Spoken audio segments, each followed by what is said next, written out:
Ration card तो फिलहाल आप लोगों को पता है कई प्रकार के होते हैं, लेकिन सबसे अधिक जो जिक्र होता है अंत्योदय राशन कार्ड का ही होता है। ऐसा क्यों है? क्योंकि राशन कार्डों में जो सबसे अधिक सुविधाएं मिलती है वो अंत्योदय राशन कार्ड से ही मिलती है।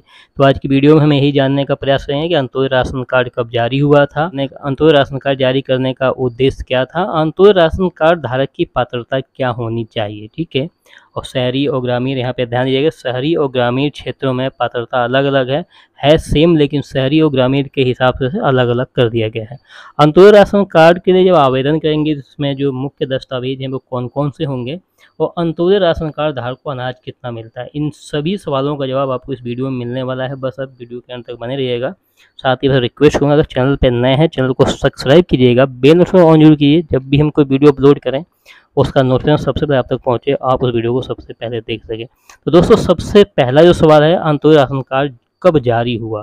तो अंत्योदय राशन कार्ड जो जारी किया गया था वो 25 दिसंबर सन 2000 को केंद्र सरकार के द्वारा किया गया था। ठीक है, अब आगे आता है अंत्योदय राशन कार्ड जारी करने का मेन उद्देश्य क्या था, मतलब सरकार ने अंत्योदय राशन कार्ड किस उद्देश्य से जारी किया था। तो आपने देखा हुआ, जो गरीब होते हैं, झुग्गी झोपड़ी में रहते हैं, जिनका जो है कि डेली वेज पे काम करना होता है, जितना कमा लिया उतना खा लिया। बहुत से लोग ऐसे भी होते हैं कि कमाने के बावजूद भी वो खरीद के अनाज को नहीं खा सकते हैं। तो इन सब लोगों के लिए ही ये अंत्योदय राशन कार्ड जारी किया गया था कि कम रेट पर इनको अनाज उपलब्ध हो सके। अब अंत्योदय राशन कार्ड धारक की पात्रता क्या होनी, सबसे बड़ा सवाल है कि अंत्योदय राशन कार्ड धारक की पात्रता क्या होनी चाहिए। तो मैंने आपको बताया, शहरी और ग्रामीण क्षेत्र दोनों में पात्रता अलग अलग है, सेम है लेकिन थोड़ा मोड़ा अंतर है। अब हम बात करते हैं ग्रामीण क्षेत्र में अंत्योदय राशन कार्ड धारक की पात्रता।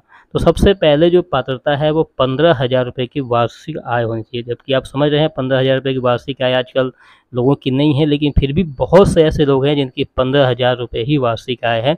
कौन कौन है वो आप सभी समझ ही जाएंगे। नंबर 2 पर वृद्धा पेंशनधारी, आपको पता है 60 साल से ऊपर के जो लोग हैं उनको वृद्धा पेंशन मिलता है। तो ऐसे लोग जो होते हैं, कहीं मतलब किसी काम को करने के योग्य नहीं होते हैं, दिहाड़ी मजदूरी करने के योग्य नहीं होते हैं, तो ये जो होते हैं अंत्योदय राशन कार्ड धारक के पात्र होते हैं।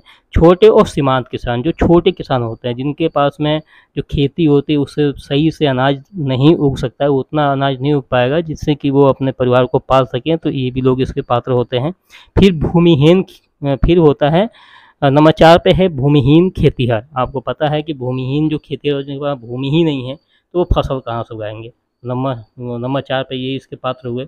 नंबर 5 पे आता है विकलांग व्यक्ति। विकलांग व्यक्ति अगर है तो आपको अच्छे से पता होगा, विकलांग व्यक्ति किसी काम पे जो है कि मान लीजिए किसी फैक्ट्री में या किसी खेत में जो है कि उस हिसाब से काम नहीं कर सकता है, जिस हिसाब से एक अच्छा खासा शरीर से ठीक व्यक्ति काम कर पाए उस हिसाब से विकलांग व्यक्ति काम नहीं कर सकता है।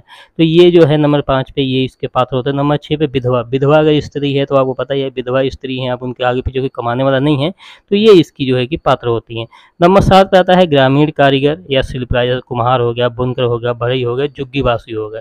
तो झुग्गीवासी तो आपको पता होगा जिनके सही से घास फूस का छप्पर भी नहीं होता है। आपने ऐसे बहुत लोगों को देखा होगा पन्नी को डाल के, या फिर जो ये होता है बोरी वाला, जो जो बोरियां होती हैं, इनके जो होता है कि घर बना के उसमें रहते हैं, तो ये ऐसे लोग जो होते हैं इसके पात्र होते हैं। नंबर अब आपका आता है यहाँ पे शहरी क्षेत्र में कौन लोग इसके पात्र हैं। तो शहरी क्षेत्र में जो पात्र हैं उनकी भी वार्षिक आय 15,000 के समथिंग होनी चाहिए, फिर झुग्गी में रहने वाले हों। नंबर 2 पे आता है झुग्गी में रहने वाले। आपने देखा होगा जब भी आप शहर में जब आप जाएंगे तो सड़क के किनारे कुछ झुग्गी में लोग रहते हैं जिनके पास में सही से कपड़े पहनने को नहीं होते। उनके बच्चों की हालत देखेंगे, उनकी हालत देखेंगे, तो खाने की तो बात छोड़ दें, उनके पास में सही से पहनने के लिए कपड़े नहीं होते हैं, तो ये लोग इसके पात्र होते हैं। दैनिक वेतनभोगी, जैसे रिक्शा चालक, आपने देखा होगा बहुत से लोग ऐसे भी होते हैं जो डेली वेज पे काम करते हैं, और डेली वेज पे ये भी आपको पता है कि सही से काम नहीं मिल पाता है, कभी काम होता है कभी नहीं होता है। ऐसे व्यक्ति अपने परिवार को पालने में बहुत ही मजबूर होते हैं, तो ये लोग इसके पात्र होते हैं। फिर फुटपाथ के ऊपर फल और फूल बेचने वाले घरेलू नौकर, तो ये लोग भी जो होते हैं कि अंत्योदय राशन कार्ड के लिए पात्र होते हैं। फिर श्रमिक, निर्माण श्रमिक वगैरह हो गए, ये इसके पात्र व्यक्ति माने गए हैं। अब आगे ये आ जाता है कि अंत्योदय राशन कार्ड के लिए जब आवेदन करेंगे तो किन किन दस्तावेजों की जरूरत पड़ने वाली है। तो वो है, आवेदन गरीबी रेखा के नीचे जीवन यापन करने वाला ही होना चाहिए। जो आवेदक है वो गरीबी रेखा से नीचे जीवन यापन करने वाला ही व्यक्ति होना चाहिए। नंबर 2 पे आता है आवेदक जो होता है वो नामित अधिकारी के द्वारा अंत्योदय राशन कार्ड के लिए चयनित होना चाहिए, ठीक है। मतलब उसको अधिकारी ने उसको चयनित किया हो कि हाँ, ये व्यक्ति अंत्योदय राशन कार्ड के लिए पात्र है। आधार कार्ड, निवास प्रमाण पत्र, पहचान पत्र, आपका आय प्रमाण पत्र। अगर पहचान पत्र नहीं है तो चलेगा, क्योंकि आपके पास में आधार कार्ड होना ज़रूरी है। फिर आय प्रमाण पत्र होना चाहिए। आवेदक का एक हल्फनामा होना चाहिए जिसमें कि ये लिखा हुआ हो कि इसने इससे पहले कोई भी कार्ड इसके पास में नहीं है, मतलब इसने कोई भी कार्ड धारण नहीं किया है। फिर मोबाइल नंबर हो गया, पासपोर्ट साइज फ़ोटो हो गया।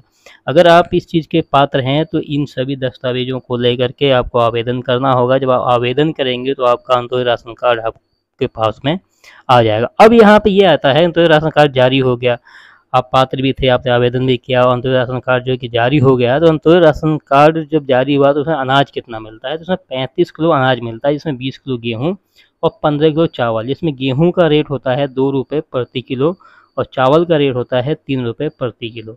तो ये सभी योजनाएं जो भी हैं, मतलब कुल मिला के जो अंत्योदय राशन कार्ड की जो योजना है, ये बिल्कुल ही गरीब लोगों के लिए है जो झुग्गी झोपड़ी में रहते हैं।